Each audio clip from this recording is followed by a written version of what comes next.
Hoe kun je over je weekend praten? Hallo en welkom bij onze kleine Nederlands podcast. Hallo lieve luisteraars, fijn dat jullie er weer zijn. We zijn erg blij dat we vandaag weer samen kunnen praten. Ja, helemaal. Het is elke keer leuk. Misschien stellen we ons even iets persoonlijker voor, zodat nieuwe luisteraars ons leren kennen. Graag begin jij maar, Marcus. Oké, ik ben 32 jaar, ik houd van wandelen, fotografie en goede koffie. Lekker, koffie is ook mijn geheime liefde. En hoe breng jij verder je vrije tijd door, Lotte? Ik lees graag fantasyromans en ik speel piano als ik tijd heb. Dat klinkt ontspannen. Ja, muziek kalmeert me altijd na een lange lesdag. Perfect, dan komen we bij het thema van deze aflevering. Precies, vandaag willen we over het weekend praten. Een super onderwerp, want elke leerling kan erover spreken. Klopt, iedereen heeft een weekend, kort of lang. We laten je zien hoe je makkelijke zinnen maakt. En we delen ook wat eigen belevenissen. Zo blijft het levendig. Voordat we beginnen, Lotte, hoe was jouw laatste weekend eigenlijk? Oh, mijn weekend was rustig, maar heel mooi. Vertel wat meer, alsjeblieft. Vrijdagavond heb ik na school gewoon pizza besteld en een serie gekeken. Dat klinkt als de perfecte start van de avond. Ja, ik was echt moe en had niets groots nodig. Dat snap ik, bij mij was het bijna hetzelfde. Wat heb jij gedaan, Marcus? Ik heb na het werk een korte wandeling gemaakt en daarna gekookt. Wat lekkers was er? Een snelle groentecurry, heel simpel maar gezond. Lekker, dat wil ik proberen. Graag, ik stuur je het recept later. Dank je, dat zou super zijn. We zijn al lekker begonnen. Precies, en je merkt, we gebruiken eenvoudige zinnen. Je kunt veel meteen nazeggen. Misschien luister je de aflevering 2 keer om alles te oefenen. Goed idee. Zo, terug naar het plan. We beginnen zo met vrijdagavond, dan zaterdag, dan zondag.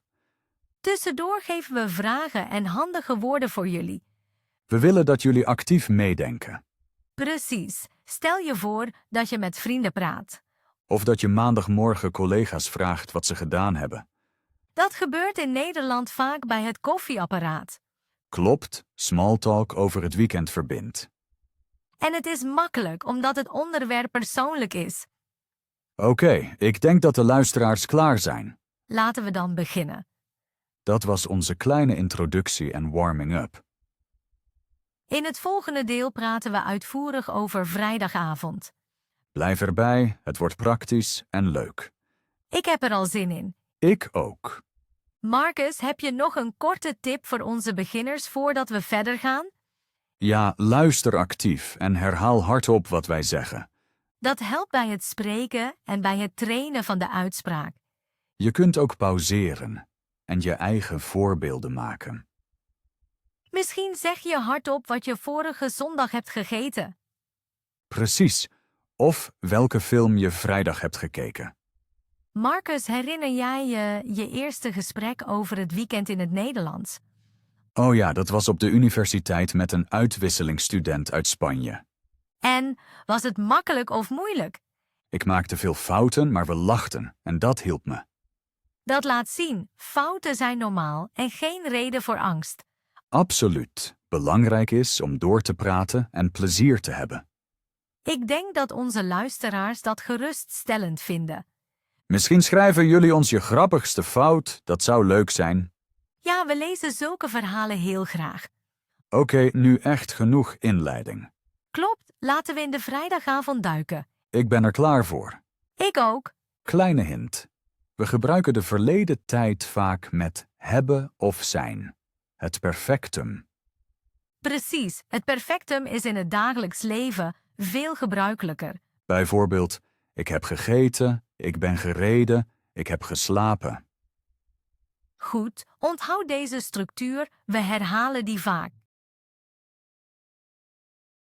Werktijd en eerste plannen. Welkom terug bij deel 2, onze vrijdagavond. Ja, nu gaat het om het moment na het werk. Precies, we kennen allemaal het gevoel als de klok 5 slaat.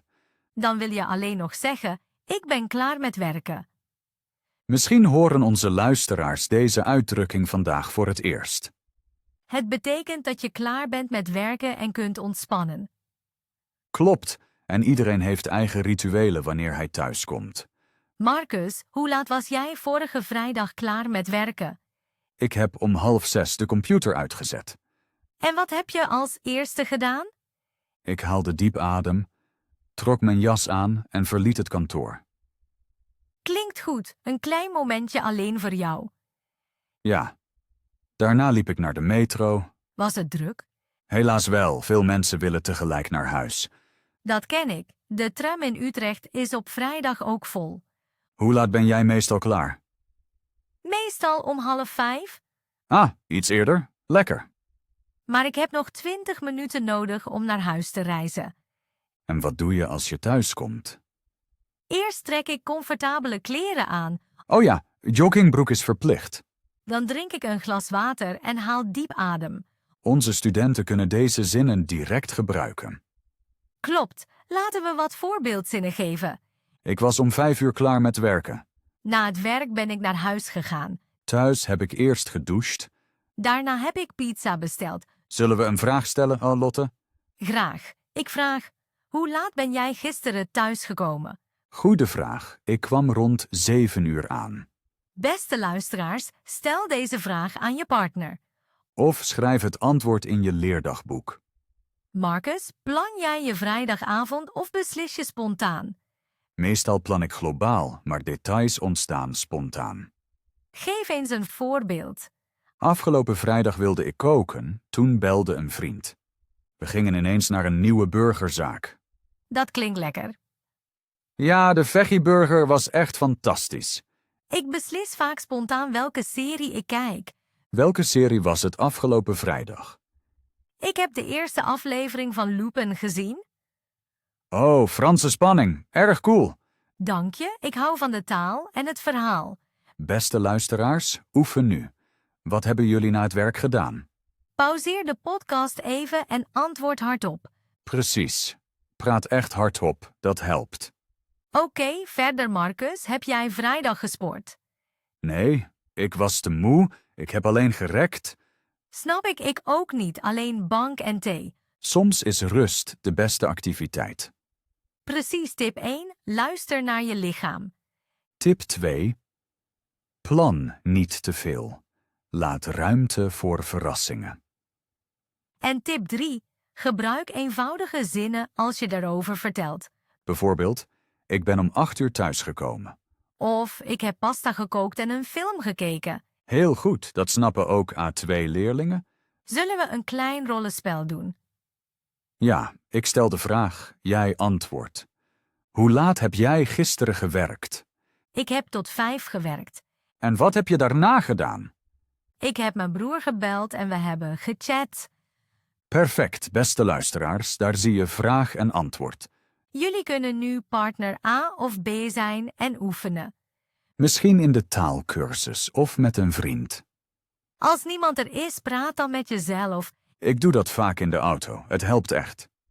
Marcus, heb jij vrijdag nog boodschappen gedaan? Ja, ik had brood en melk nodig. Heb je de zin gehoord, beste leerlingen? Ik had brood en melk nodig. Dat is imperfectum, omdat het werkwoord nodig hebben vaak zo staat. Maar je kunt ook zeggen, ik heb brood en melk nodig gehad. Heel goed, beide vormen werken. Aan het einde van dit hoofdstuk een mini-quiz. Vraag 1. Hoe laat was je gisteren klaar met werken? Vraag 2. Wat heb je direct daarna gedaan? Antwoord hardop, we wachten even. Super, we hopen dat jullie de antwoorden gezegd hebben. Zo niet, geen probleem. Probeer het nog eens. Daarmee eindigt ons vrijdagavondgedeelte. In het volgende hoofdstuk gaat het over zaterdag. Blijf erbij. Zaterdag. Activiteiten en belevenissen. Welkom terug. Nu komt de zaterdag, de favoriete dag van veel mensen. Ja, eindelijk uitslapen en veel opties voor avontuur. Lotte, sta jij op zaterdag vroeg of laat op? Meestal sta ik om 8 uur op, dat is voor mij laat. Ik slaap graag langer, soms tot 9 of half 10. Wat is jouw eerste zaterdagritueel? Ik zet verse koffie, open het raam en luister zachte muziek.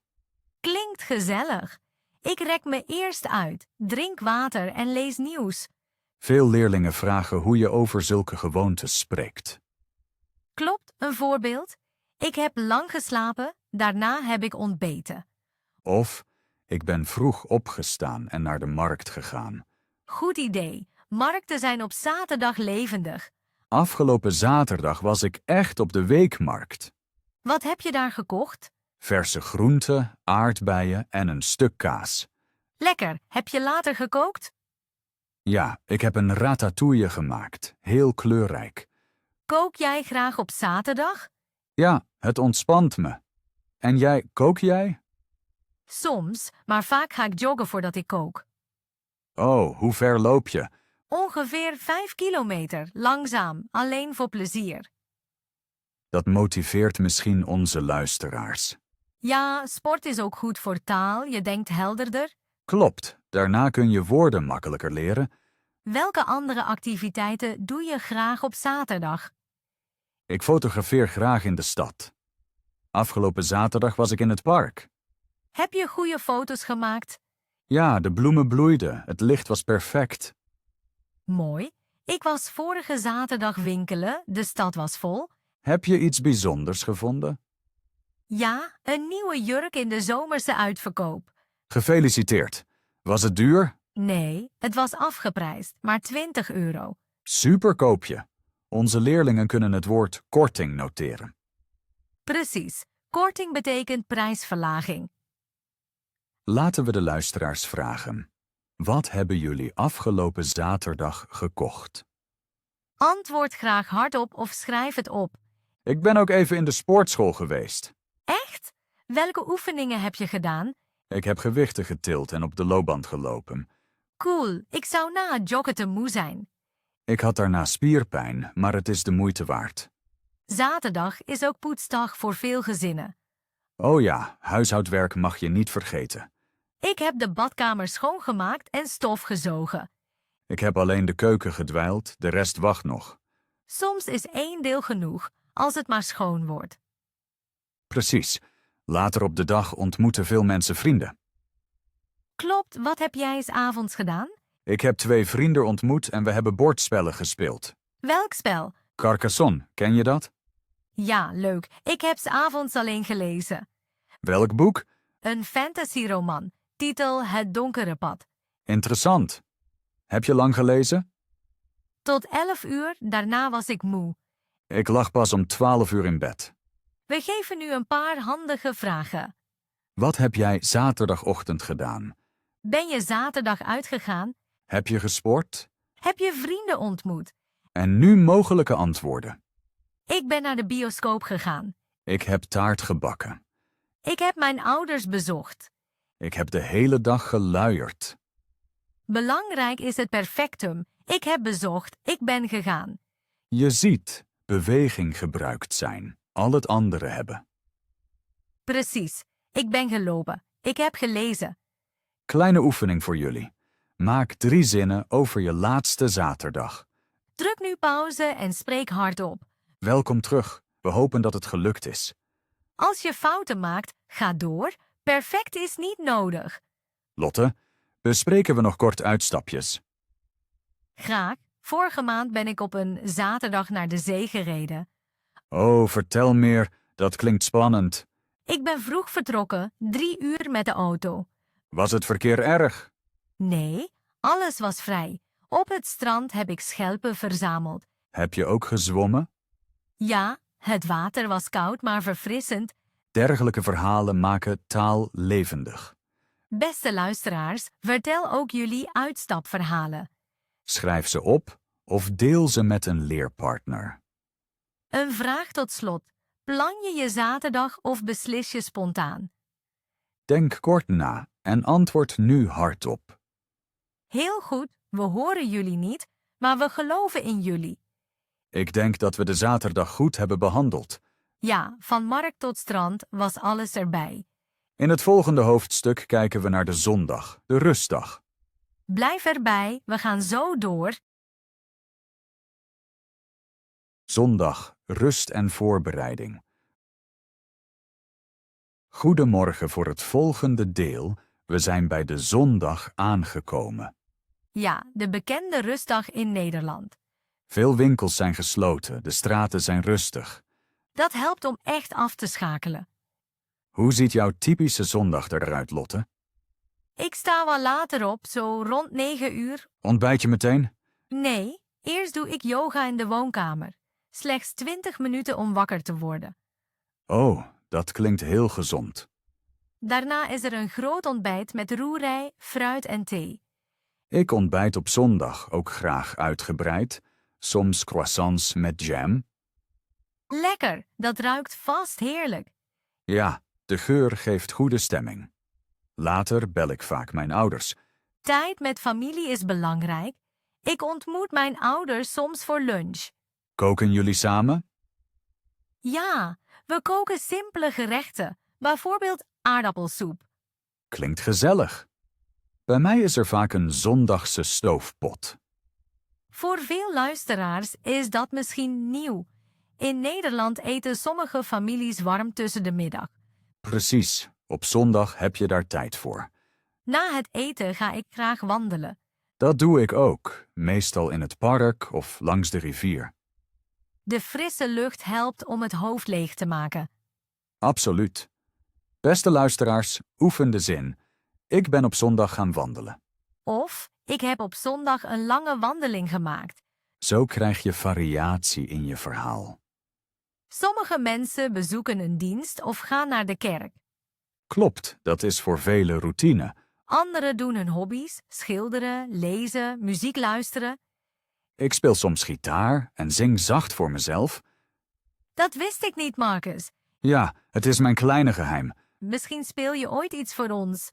Wie weet, misschien in een speciale aflevering. Zondag is ook voorbereidingsdag voor de nieuwe week. Precies, ik schrijf graag een to-do-lijst voor maandag. Ik plan mijn lessen en koop eten voor de week. Boodschappen doen kan alleen bij een avondwinkel of op het station, toch? Ja, normale supermarkten zijn dicht. Dat moeten onze luisteraars weten. Daarom doe je vaak al op zaterdag je boodschappen. Goede tip. Zaterdagavond zijn de winkels erg vol. Plannen bespaart stress. Wat doe jij op zondagavond? Ik leg mijn outfit voor maandag klaar en kook een lichte avondmaaltijd. Ik ook. Daarna kijk ik misschien een film. Welke heb je vorige zondag gezien? Ik heb Forrest Gump gekeken, een klassieker. Ik hou van de muziek in die film. Ja, heel mooi. Daarna ga ik vroeg naar bed, rond 10 uur. Ik lees meestal nog een paar bladzijden en val dan in slaap. Beste luisteraars, denk nu na. Hoe ziet jouw zondag eruit? Laten we samen 3 hoofdvragen maken. 1. Wat heb je zondagmorgen gedaan? 2. Met wie heb je tijd doorgebracht? 3. Hoe heb je je op de nieuwe week voorbereid? Stop even. Antwoord hardop of schrijf het op. Welkom terug, goed gedaan.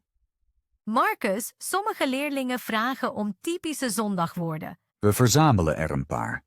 De wandeling, de lunch, de krant, de rust. Ook belangrijk, uitslapen, ontspannen, plannen, bellen. Noteer de woorden en maak korte zinnen. Bijvoorbeeld, ik heb op zondag lang uitgeslapen. Of, ik heb mijn grootouders gebeld. Marcus, herinner je je een bijzondere zondag uit je jeugd? Ja, toen ik 10 was, gingen we in de winter sleeën. Oh, sneeuw en slee. Leuk. We gleden de hele dag van de heuvel, daarna was er cacao. Dat klinkt warm en blij. Zulke herinneringen geven de zondag een speciale charme. Ik herinner me zondagen met familiespellen. Welk spel speelden jullie? Meestal mens erger je niet, dat kennen velen. Klassieker. Je kunt je lekker ergeren en lachen. Precies, dat hoort erbij. Beste luisteraars, misschien hebben jullie ook tradities. Deel ze graag met je leerpartner, dat motiveert. Een hint over de tijden. We gebruiken weer het perfectum. Bijvoorbeeld, ik heb gebakken, ik ben gelopen, ik heb gelezen. Beweging en rust wisselen elkaar af, dat merken jullie vast.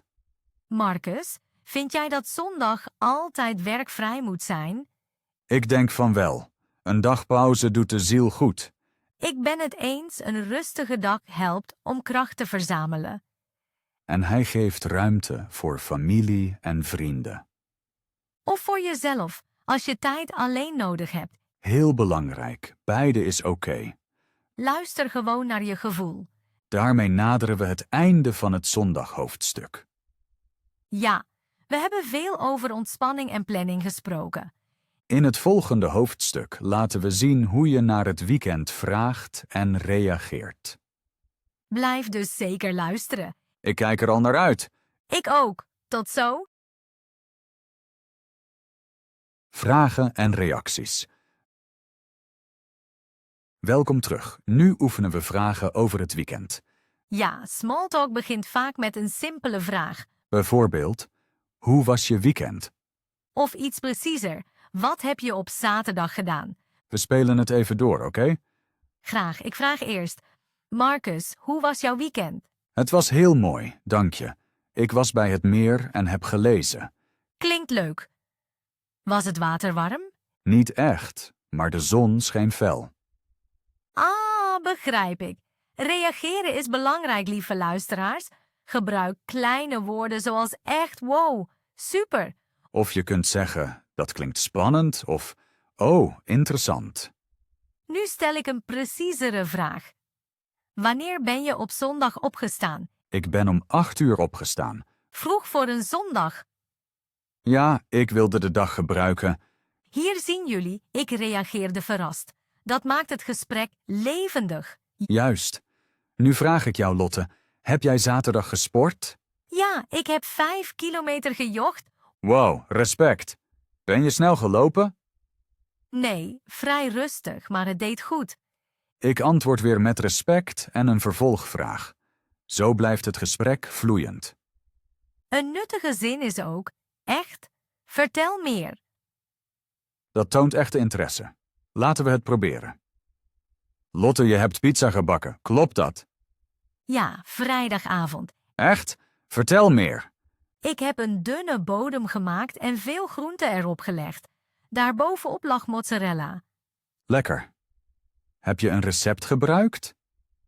Nee, ik heb geïmproviseerd. Super idee. Beste luisteraars, onthoud vervolgvragen als met wie, wanneer, waar? Deze W-vragen openen het gesprek. Hier een lijstje eenvoudige reacties. 1. Echt? 2. Oh, cool. 3. Dat geloof ik. 4. Klasse. 5. Hoe was dat? Oefen ze hardop, misschien nu meteen. Druk op pauze, praat, kom terug. Welkom terug. Nu een kort rollenspel. Ik ben persoon A, jij persoon B. Daar gaan we. Hallo Lotte, hoe was jouw weekend? Het was rustig. Ik heb veel gelezen. Oh, wat heb je gelezen? Een thriller van Saskia Noord. Interessant. Was het spannend? Ja, ik kon niet stoppen. Klinkt super. Raad je het boek aan?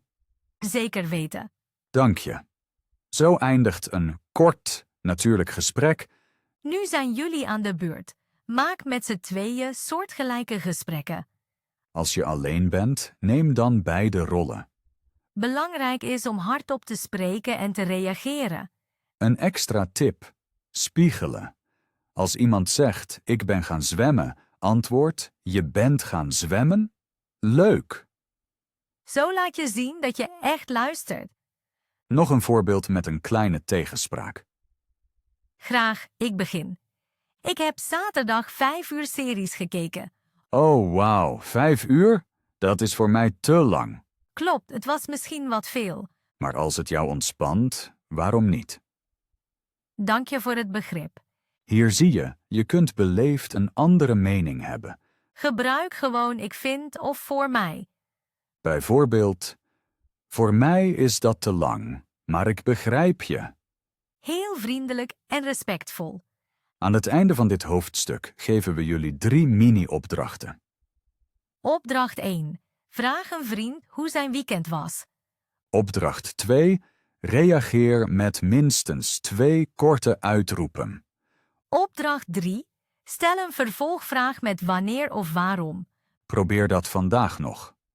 We zijn benieuwd naar jullie berichten. Schrijf ze gerust op of praat erover.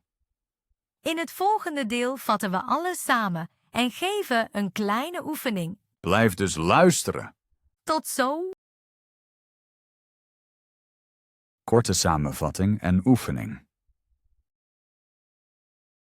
Zo, Marcus, we hebben nu veel over het weekend gesproken. Klopt, vrijdagavond, zaterdagavonturen en de rustige zondag. Ik vind dat het tijd is voor een kleine samenvatting.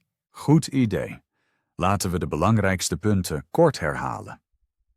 Ten eerste, gebruik het perfectum als je over het weekend praat. Bijvoorbeeld, ik heb pizza gegeten of ik ben gaan zwemmen. Ten tweede, stel open W-vragen, zo blijft het gesprek lopen. Zoals, wat heb je gedaan? Met wie was je op pad? Ten derde, reageer actief met korte woorden zoals echt, oh ja, top. Dat maakt smalltalk levendig en vriendelijk. Ten vierde, deel persoonlijke details. Dat schept nabijheid. En vergeet niet, fouten zijn toegestaan als je maar praat. Heel goed. Nu een mini-oefening voor onze luisteraars. Ja, jullie kunnen meteen meedoen. Opdracht, beschrijf je laatste weekend in precies 3 zinnen. Zin 1 over vrijdag, zin 2 over zaterdag, zin 3 over zondag. Bijvoorbeeld, ik heb op vrijdag een film gezien. Zaterdag ben ik gaan wandelen. Zondag heb ik lang uitgeslapen. Nu zijn jullie aan de beurt. Druk op pauze, spreek hardop of schrijf de zinnen. Welkom terug. We hopen dat jullie 3 mooie zinnen hebben gemaakt. Als je wilt, voeg aan elke zin 1 detail toe. Bijvoorbeeld, ik heb op vrijdag een grappige film gezien. Hij heette Coco. Of, zaterdag ben ik met mijn zus gaan wandelen. Het was zonnig. Zo worden de zinnen levendiger. Nog een tip. Lees je zinnen luid voor, let op uitspraak. Misschien neem je jezelf op en luister je terug. Dat helpt enorm bij het leren. Marcus, zullen we samen een kort voorbeeld maken? Graag. Vrijdag heb ik pasta gekookt en muziek geluisterd. Zaterdag ben ik naar zee gereden en heb ik gezwommen. Zondag heb ik mijn grootouders bezocht en taart gegeten. Perfect, 3 duidelijke zinnen. Beste luisteraars, probeer het meteen nog eens.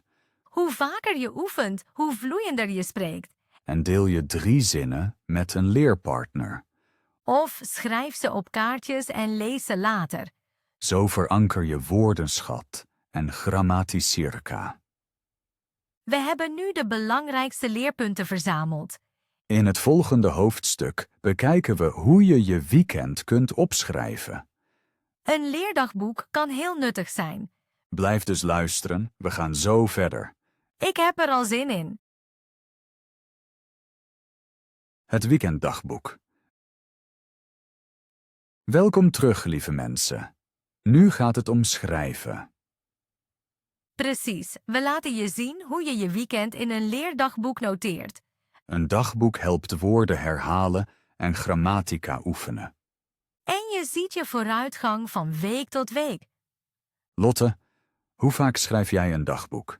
Ik schrijf elke zondagavond 3 tot 5 zinnen. Klinkt doenbaar, niet te lang. Ja, zo blijft het een kleine routine. Wat kun je erin schrijven? Eerst de belangrijkste acties. Ik heb gekookt, ik ben gelopen. Ten tweede gevoelens. Ik was blij, moe, verrast. Ten derde plannen. Volgende week wil ik meer lezen. Goede structuur. We maken meteen een voorbeeld. Graag. Ik begin met mijn vrijdag. Vrijdag. Ik heb na het werk pizza besteld. Ik was moe maar blij. Zaterdag. Ik ben naar de markt gegaan en heb vers fruit gekocht. Het weer was zonnig. Zondag. Ik heb lang geslapen en yoga gedaan. Daarna heb ik een to-do-lijst geschreven. 3 dagen, 3 zinnen.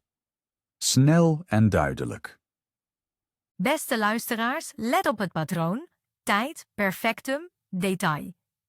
Bijvoorbeeld, zondagochtend heb ik mijn ouders bezocht, omdat ze jarig waren. Hier zie je ook omdat. Dat kun je later toevoegen. Maar voor A2 is vaak een simpele zin genoeg. Juist, houd het simpel.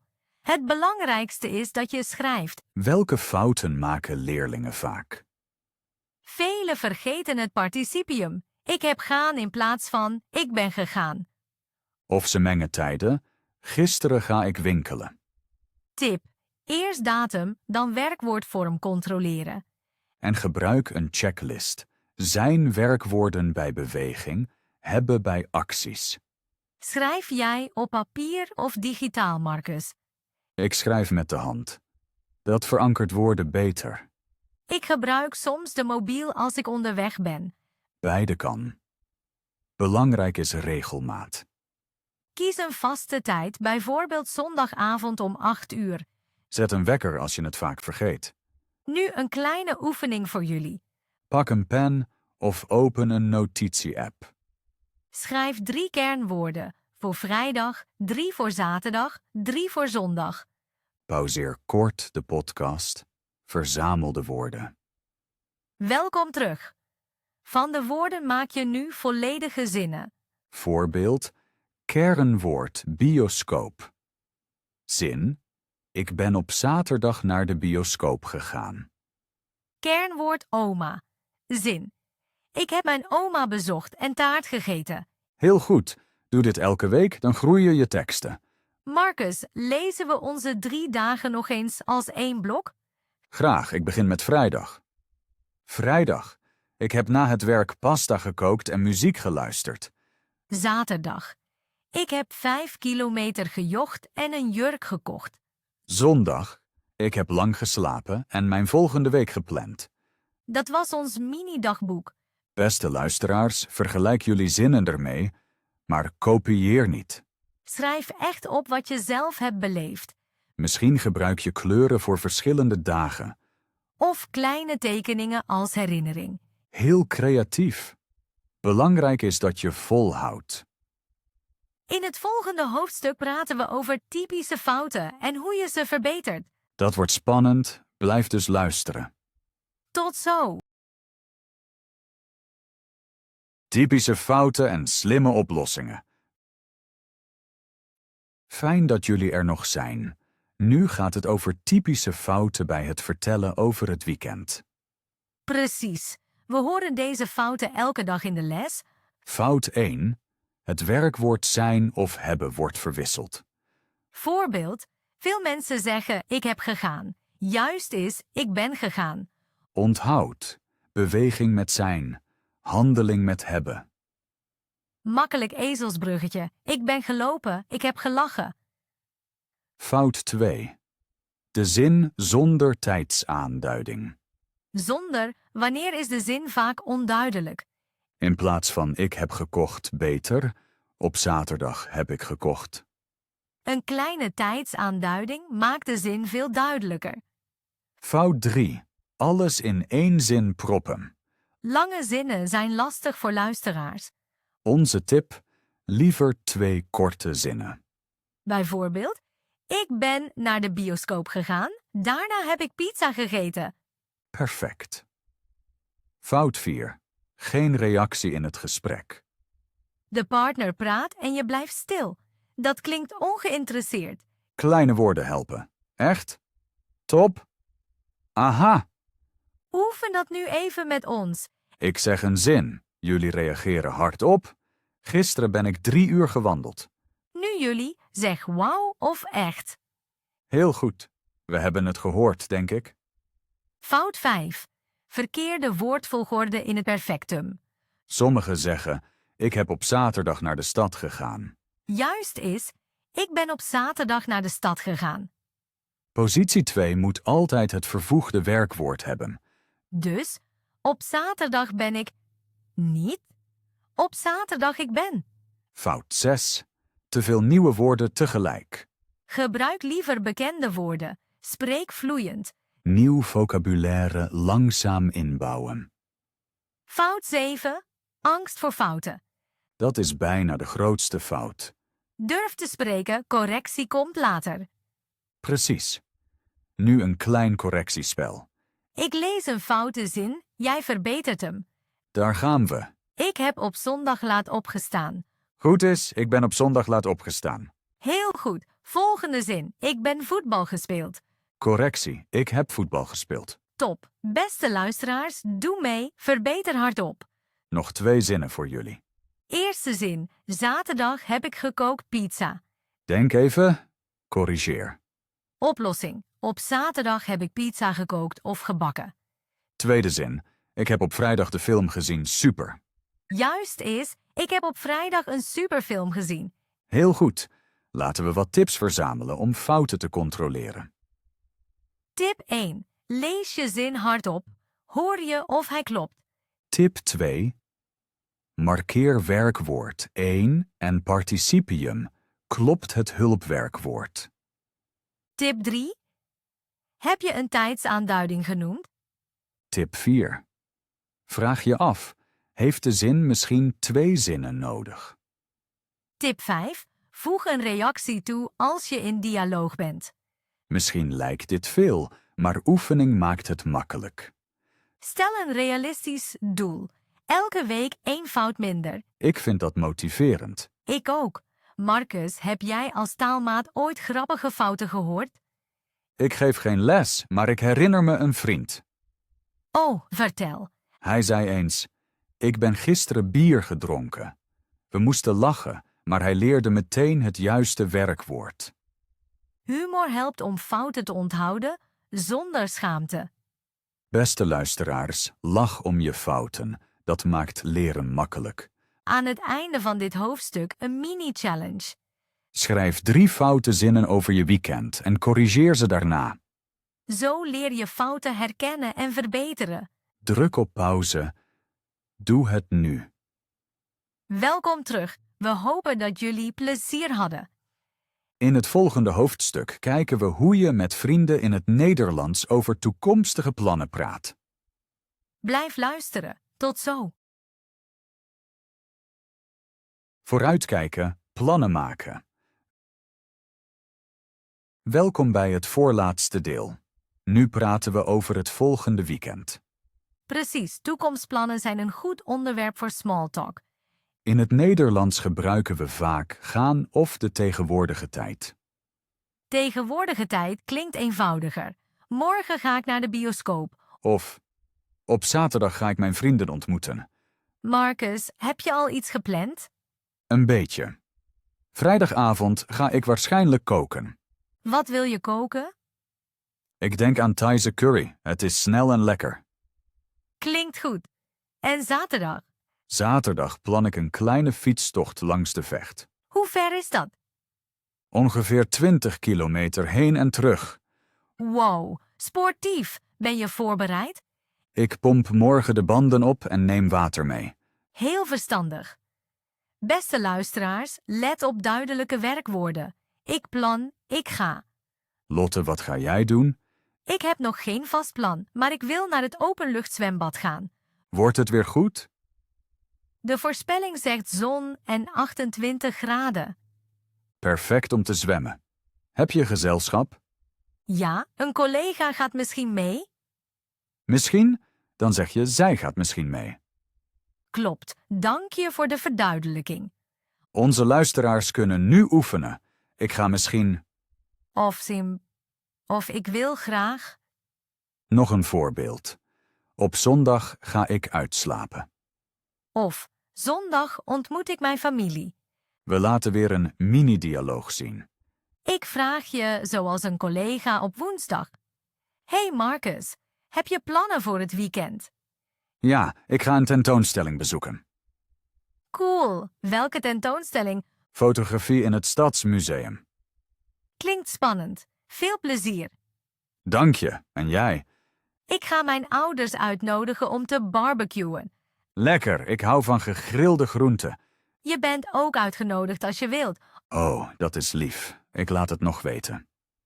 Zo eindigt een gezellig toekomstgesprek.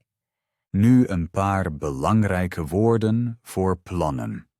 Van plan zijn, plannen, hopen, misschien, zeker, waarschijnlijk. Zet ze in korte zinnen. Bijvoorbeeld, ik ben van plan naar het theater te gaan. Of, waarschijnlijk blijf ik thuis. We geven jullie weer een oefening. Opdracht. Maak 2 zinnen over vaste plannen en 1 over een idee. Voorbeeld, zaterdag bezoek ik mijn tante. Zondag ga ik joggen. Misschien koop ik nieuwe schoenen. Druk op pauze, maak jullie zinnen. Spreek hardop. Welkom terug. Goed gedaan. Nu praten we kort over vraagvormen voor plannen. Wat doe je op vrijdag? Klinkt informeel. Ga je in het weekend werken? Iets formeler? Heb je zin om mee te gaan? Erg uitnodigend. Beste luisteraars, probeer deze vragen in jullie dagelijks leven. Een kleine tip. Gebruik misschien als je niet zeker bent. Bijvoorbeeld, misschien gaan we naar het café? Zo klink je beleefd en open. Je kunt ook zeggen, ik weet het nog niet zeker. Dat toont eerlijkheid. Lotte, heb je al bioscoopkaartjes gereserveerd? Nog niet, ik wacht tot donderdag. Zeg dan, ik ga de kaartjes donderdag kopen. Goede tip, zo gebruik ik toekomst of tegenwoordige tijd duidelijk. Tot slot van dit hoofdstuk 3 zinstructuren. 1. Op vrijdag doe ik. 2. Zaterdag ga ik. 3. Zondag wil ik. Zijn ik skotje das master. Schrijf ze nu met je eigen inhoud. Dan ben je klaar voor elk maandagochtendgesprek. In het volgende en laatste hoofdstuk vatten we alles samen en nemen we afscheid. Blijf luisteren, het is de moeite waard. Gezamenlijke afsluiting en vooruitblik. Zo, Lotte, ik denk dat we veel tips hebben gegeven. Ja, ik vind ook dat we door het hele weekend zijn gereisd. Van vrijdagavond pizza tot zondagplanning en toekomstplannen. Precies. Ik denk dat dit een goed moment is om de cirkel rond te maken. Klopt. Wil je misschien alles kort samenvatten? Heel graag.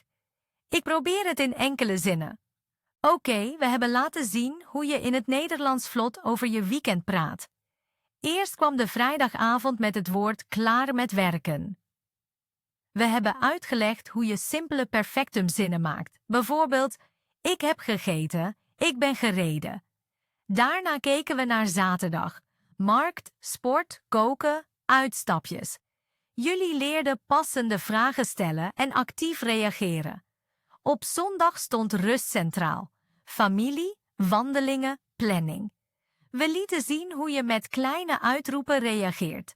In het dagboekhoofdstuk schreven we 3 duidelijke zinnen over het weekend. We corrigeerden typische fouten, zijn of hebben, woordvolgorde, tijdsaanduiding. Daarna kwamen plannen voor het volgende weekend met woorden zoals misschien en waarschijnlijk. Het belangrijkste, maak korte, heldere zinnen, stel W-vragen, reageer en wees niet bang voor fouten. Mooi samengevat, dank je. Dat was echt het belangrijkste. Graag gedaan. Het was leuk om het nog eens samen te zien. Ik ook. Dan komen we bij het afscheid. Ja, helaas.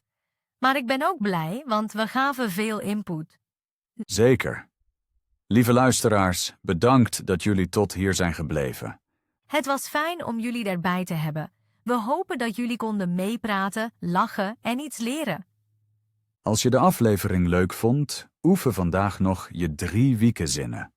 Vraag ook een vriend naar zijn plannen. Dan blijft alles vers in je hoofd.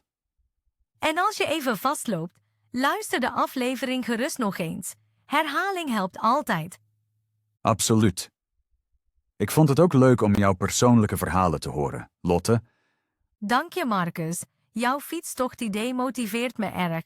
Misschien fiets ik wel langs als jij in het zwembad bent. Dat zou grappig zijn. We blijven in contact. Zeker.